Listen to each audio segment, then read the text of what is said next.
नवरात्रि र नवरात्रिमा गरिने साधना। नवरात्रिमा के गर्दा राम्रो हुन्छ र के गर्नु हुँदैन, योसँग जोडिएको विशेष जानकारी। दर्शकबिनहरू, यति बेला नवरात्रि प्रारम्भ भएको छ। नवरात्रिमा नवदुर्गा भवानीको पूजा आजा गरेर विशेष तरिकाले मनाउने गरिन्छ भने 10औं दिनको दिनमा दशैंको टीका थाप्ने प्रचलन रहेको छ। विशेष गरेर 9 दिनको अवधिमा हामीले केही शुभ कार्यहरू गर्दा सिद्धता प्राप्त हुन्छ भन्ने पनि रहेको छ। तपाईले कुनै पनि गुप्त विद्या आदि पढ्दै हुनुहुन्छ अथवा नयाँ कार्यको थालनी गर्दै हुनुहुन्छ भने पनि 9 दिनभित्र गरेका कार्यहरू सम्पन्न हुन्छ भन्ने रहेको छ। यसको बारेमा विशेष जानकारी म भिडियोमा दिनेछु। यदि तपाईँ च्यानलमा नयाँ हुनुहुन्छ भनेदेखि च्यानललाई सब्स्क्राइब गर्नुहोला र नोटिफिकेसन अन गर्नुहोला, ताकि यस्तै जानकारी लिएर प्रस्तुत गरिएका भिडियोहरूको नोटिफिकेसन तपाईँलाई समयमै मिल्नेछ। दर्शकबिनहरू, हाम्रो वैदिक संस्कृतिमा परमेश्वरलाई पिताका साथै मातृशक्तिका रूपमा पनि उपासना गर्ने गरिन्छ। मातृशक्तिका रूपमा देवीलाई जगन्माता, देवी भवानी आदि नामबाट सम्बोधन गर्ने गरिन्छ। पूर्वीय दर्शनमा शक्ति बिना कुनै वस्तु पनि चलायमान हुँदैन। काठमा अग्नि छिपेको हुन्छ भने जलमा विद्युत आदि। त्यस्तै गरी ब्रह्मा, विष्णु, महेश्वर आदिमा पनि मातृशक्ति निहित छन्। शक्ति बिना शिव शव हुन्छन् भने त्यसकारण यो विश्व ब्रह्माण्डलाई चलायमान गराउन आद्याशक्ति भगवतीको भूमिका रहेको हुन्छ। मानव जीवनमा पनि शक्तिको ठूलो महत्त्व रहेको छ। भगवती शक्तिद्वारा नै मनुष्यले आफ्नो गतिविधि सञ्चालन गर्ने गर्दछ। भगवती शक्तिको तेजबाट नै सम्पूर्ण जगतको सृष्टि भएको र सृष्टि, स्थिति र संहार पनि आद्याशक्तिबाट नै हुने गर्छ। मानिस स्वभावैले आफ्नो जीवनमा आइपर्ने विभिन्न समस्याबाट पार पाउन कुनै शक्तिको कृपा प्राप्त गर्न चाहन्छन् र यसका लागि विभिन्न साधना गर्ने गर्दछन्। जगन्माताको उपासना हरेक दिन गर्ने गरिन्छ, तर यसको खास गरी उपयुक्त समय आश्विन शुक्ल पक्ष नै हो। आश्विन शुक्ल पक्षको प्रतिपदादेखि नवमीसम्म दुर्गा उपासना गरिन्छ र 10औं दिनमा दुर्गाको प्रसाद स्वरूप टीका ग्रहण गर्ने गरिन्छ। नेपालमा यस पर्वलाई नवरात्रि भन्ने गरिन्छ र दशैं पनि भन्ने गरिन्छ। नेपालमा शक्ति साधना गर्ने परम्परा प्राचीन कालदेखि नै चलिआएको हो। मल्लकालमा हाम्रो देशमा तन्त्र साधनालाई जोड दिनुका साथै दुर्गा शक्तिको आराधना गर्ने प्रचलनमा पनि वृद्धि भएको पाइन्छ। नेपालमा दशैं जति धुमधाम र उल्लासका साथ मनाइन्छ त्यो भारतमा भने पाइँदैन। भारत हिन्दू बाहुल्यता भएको देश भएको र त्यहाँ देवी साधकहरू धेरै भए तापनि सरकारी स्तरबाट नेपालमा नवरात्रिमा जुन कार्यक्रम हुन्छ त्यो छिमेकी देश भारतमा हुने गरेको पाइँदैन। स्वभावैले मातृशक्ति दयाकी प्रतिमूर्ति मानिन्छन्। मातृशक्ति दया, करुणा र प्रेमकी खानी हुन्। त्यसैले जगन्माताको उपासना गरेमा माता छिटो प्रसन्न हुन्छन् र कृपा वर्षाउँछिन्। हामी नेपालमा दशैं मनाउने सिलसिलामा मिठो मिठो खाने, नयाँ लुगा लगाउने, रमाइलो गर्ने, खसी च्याङ्ग्रा आदि ल्याउने आदि गर्दछन्।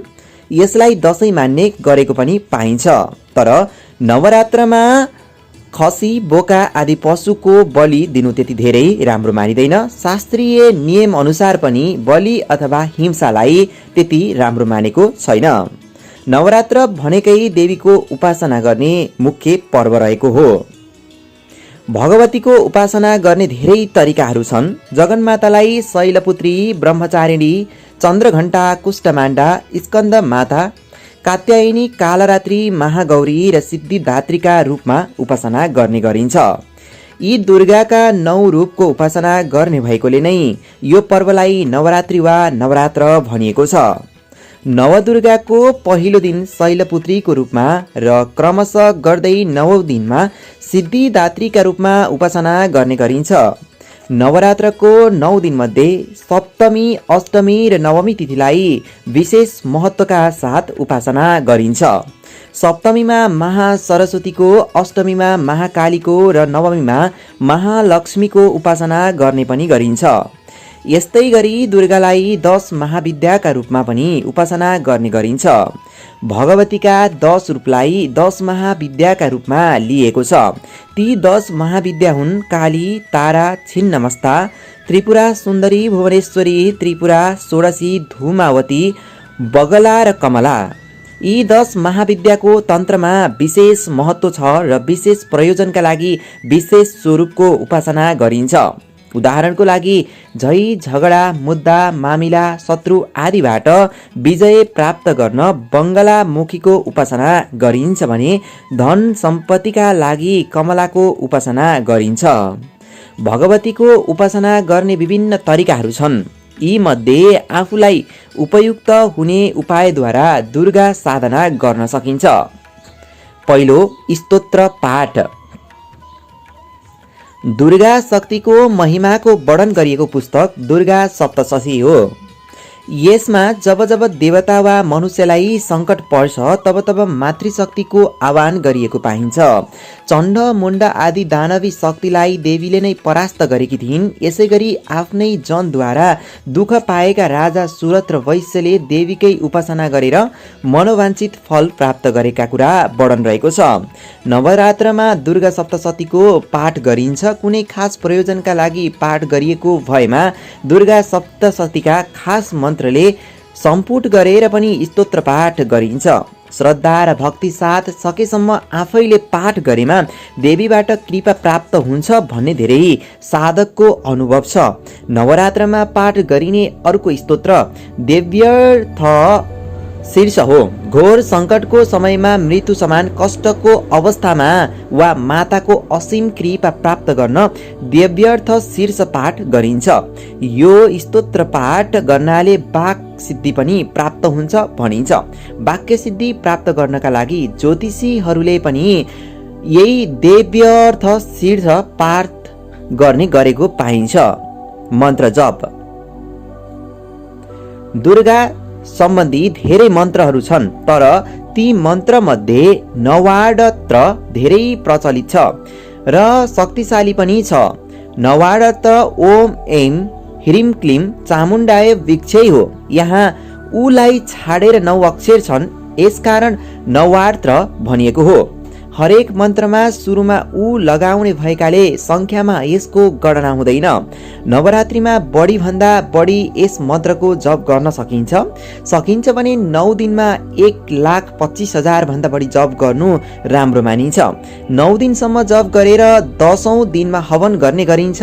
यहाँ सरस्वती, लक्ष्मी र कालीको बीज मन्त्र क्रमशः ऐं ह्रीं क्लींको जप गरिन्छ। यसबाट विद्या, बुद्धि, ऐश्वर्य, धन, सम्पत्ति र शक्ति प्राप्त हुने विश्वास गरिन्छ। पूजा अर्चना। भगवती अरू साधनाबाट भन्दा पनि भक्तिबाट छिटो खुसी हुन्छन्। भक्ति प्रकट गर्ने विभिन्न माध्यम भए पनि पूजा अर्चना र कीर्तन प्रमुख माध्यम हो।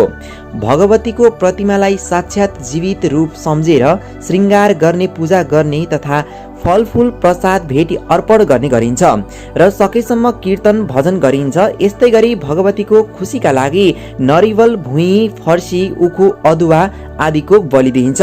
प्राणीको बलि दिनु पाप हो। त्यो कारणले गर्दाखेरि माताको नाममा यो फलफुल आदि इत्यादिको बलि दिने प्रचलन पनि रहेको हो। अत काम, क्रोध को घृणा, देश आदिलाई छोडेर माताको भक्ति गर्नु सच्चा बलि दिनु हो। ध्यान। साधनामा अत्यन्त प्रभावकारी साधना ध्यान हो। ध्यान सात्विक प्रकारको साधना हो। ध्यान गर्दा मन एकाग्र हुनु आवश्यक छ।